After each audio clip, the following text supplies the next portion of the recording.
नमस्कार दोस्तों। आपका स्वागत करता हूं आप ही यूट्यूब चैनल में। वीडियो को स्टार्ट करने से पहले आप सभी से रिक्वेस्ट करूंगा, अगर अभी तक आपने चैनल को सब्सक्राइब नहीं किया तो sir request all of you please channel को सब्सक्राइब कीजिए। तो चलिए स्टार्ट करते हैं। जहां पर देखिए आज हम लोग डिस्कशन करेंगे बट यूनियन बजट 2026 के बारे में यहाँ पर डिस्कशन करेंगे। एक्सपेक्टेशन पार्ट को चेक किया जाएगा कि क्या क्या एक्सपेक्ट कर सकते हैं हम लोग। साथ ही साथ किस स्टॉक में फोकस रहना चाहिए, कौन सा सेक्टर इंपॉर्टेंट रहेगा, सबको स्टॉक्स वगैरह को हम लोग यहाँ पर डिस्कशन करेंगे।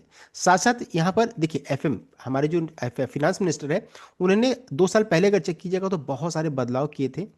और इस कारण से बदलाव होने के कारण जो रहता है, जितने भी एफआई है फॉरेन इन्वेस्टर्स जो रहता है हमारे का मार्केट में इंटरेस्टेड नहीं है, अभी भी बेच करके चले जा रहे हैं। अगर चेक कीजिएगा डेटा तो अच्छी खासी बिकवाली ऑलरेडी हो चुकी है 2 से 3 साल के अंतराल में। तो अभी देखिए एक्सपेक्टेशन क्या है, एसटीटी में कोई चेंजेस, यानी सिक्योरिटीज ट्रांजैक्शन टैक्स को लेकर के मान ली कोई भी पॉजिटिव खबर आती है कि वो घटा रहे हैं, तो समझिए कि फिर अच्छी खासी तेजी मार्केट में बन जाएगी तुरंत में, फिर पकड़ना मुश्किल रहेगा। दूसरा है लॉन्ग टर्म कैपिटल गेन को लेकर के अगर अपडेट आता है, उसके लिए अगर वो भी अगर मान लीजिए उन्होंने इंक्रीज किया है, अगर उसमें बदलाव करते हैं डिक्रीज कर देते हैं मान लीजिए पहले से, तो ये एफआई के लिए बहुत इंपॉर्टेंट रहेगा। LTCG and short term capital STG, ये दोनों में, तो ये दोनों बहुत इंपॉर्टेंट होने वाला है। और ये डिसाइड करेगा कि एफआई हमारे मार्केट में अभी भी आएंगे या नहीं आएंगे, बिकॉज ये चीज़ सबसे इंपॉर्टेंट है जिस कारण से हमारे मार्केट से एफआई ऑलरेडी जा चुके हैं, तो ये चीज़ इंपॉर्टेंट है।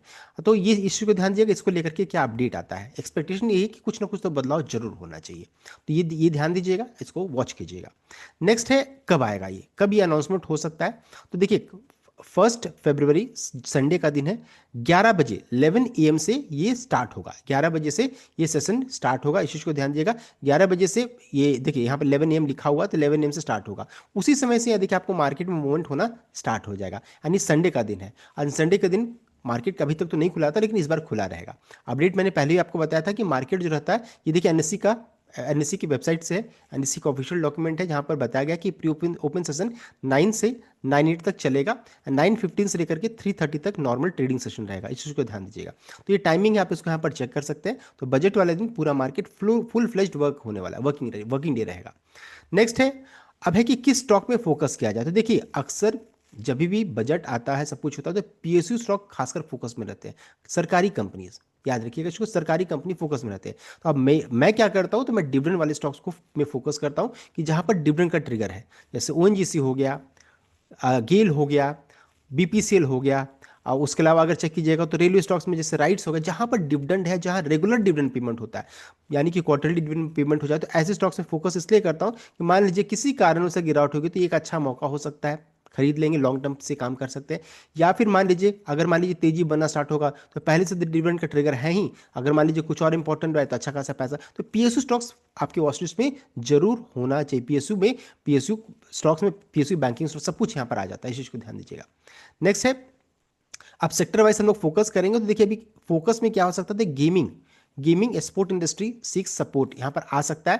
Tax framework clarity in budget में आ सकता है ये। तो गेमिंग इंडस्ट्री से रिलेटेड जो भी स्टॉक्स रहेंगे, जैसे कि Nazara technology, delta corp, on mobile global, ये सभी कंपनीज आप भी सर्च कर सकते हैं। जो भी गेमिंग से रिलेटेड स्टॉक है उसको जरूर अपने वॉच लिस्ट में रखिएगा, बिकॉज ये सबसे पिटा हुआ सेक्टर है, यहाँ पर कोई मूवमेंट अभी तक नहीं आया है। तो अगर मान लीजिए इसको लेकर के अपडेट आएगा तो तुरंत में इन स्टॉक्स में अच्छी खासी तेजी बनेगी। इस बार एक्सपेक्टेशन क्या है कि गेमिंग इंडस्ट्री को लेकर के कोई ना कोई बड़ा अपडेट आ सकता है, इस चीज को ध्यान दीजिएगा, पहला। दूसरा है डिफेंस। तो डिफेंस देखिए, अगर डिफेंस में इंपॉर्टेंट क्या है, तो Hindustan Aeronautics, Bharat Electronics, Cochin shipyard, GRSE, G shipping, ये जितने भी स्टॉक्स हैं ना, शिपिंग स्टॉक्स हो गए, या फिर अगर चेक कीजिएगा तो हाई एनर्जी बैटरीज, ये सभी स्टॉक्स जो रहता है ना, बस डिफेंस को लेकर के मान लीजिए एलोकेशन बढ़ता है तो ये स्टॉक्स तो फिर तेजी पकड़ लेगा। तो डिफेंस में ये इंपॉर्टेंट स्टॉक्स हो गए। नेक्स्ट है रेलवे स्टॉक्स। अब रेलवे स्टॉक्स में चेक कीजिएगा तो अधिकतर स्टॉक्स पिटे हुए हैं, अच्छा खासा पिटा हुआ। अब मैं इसमें से क्या करूंगा, तो मैं डिविडेंड वाले स्टॉक्स को मैं फोकस करूंगा। जैसे आरबीएल डिविडेंड अनाउंसमेंट करने वाली है, इरकॉन अभी तो अनाउंसमेंट नहीं है, लेकिन इन फ्यूचर में क्वार्टरली पे इसका पेमेंट होता है। राइट्स इंपॉर्टेंट रहेगा, तो देखिए इरकॉन में भी डिविडेंड नहीं है जहां तक मुझे याद है। आईआरसीटीसी डिविडेंड देने वाली है, एंड कॉनकॉर यहाँ भी डिविडेंड है। तो ये सभी स्टॉक्स, रेलवे स्टॉक्स को भी चेक कीजिएगा, एलोकेशन बढ़ता है या घटता है, इस चीज को ध्यान दीजिएगा। एंड उसमें से जो डिविडेंड पे कर रही है उसको फोकस कीजिएगा। इरकॉन में थोड़ा डाउटफुल है, इसको चेक कर लीजिएगा। नेक्स्ट है एक्सपोर्ट ओरिएंटेड स्टॉक्स।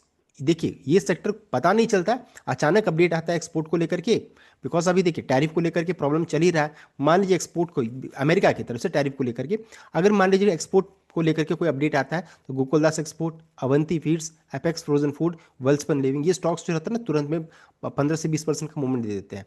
तो ये भी स्टॉक अपनी आपकी वॉच लिस्ट में जरूर होना चाहिए कि एक्सपोर्ट को लेकर के क्या अपडेट आता है।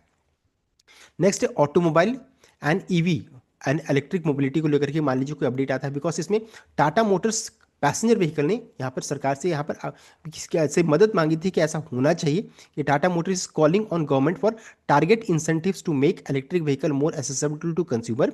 दे are also advocating for electric vehicle utilize by fleet to receive backing under PM E drive initiative. This request arise a budget friendly EVs encounter market challenges. तो यहाँ पर खुद टीएमपीपी ने या टाटा मोटर्स पैसेंजर व्हीकल ने सरकार से मदद मांगी है। तो अगर मान लीजिए कुछ अपडेट आता है तो टाटा मोटर्स पैसेंजर व्हीकल सबसे पिटा हुआ स्टॉक है इसमें से, तो यहाँ पर तेजी बन सकती है। Mahindra and Mahindra, Maruti Suzuki, TVS motor, Eicher motor, Bajaj auto and Hero motor corp, इसमें से टीएमपीपी मुझे ज़्यादा पसंद आता है बिकॉज वैल्यूएशन वाइज काफ़ी सस्ता है, काफ़ी पिटा हुआ स्टॉक है।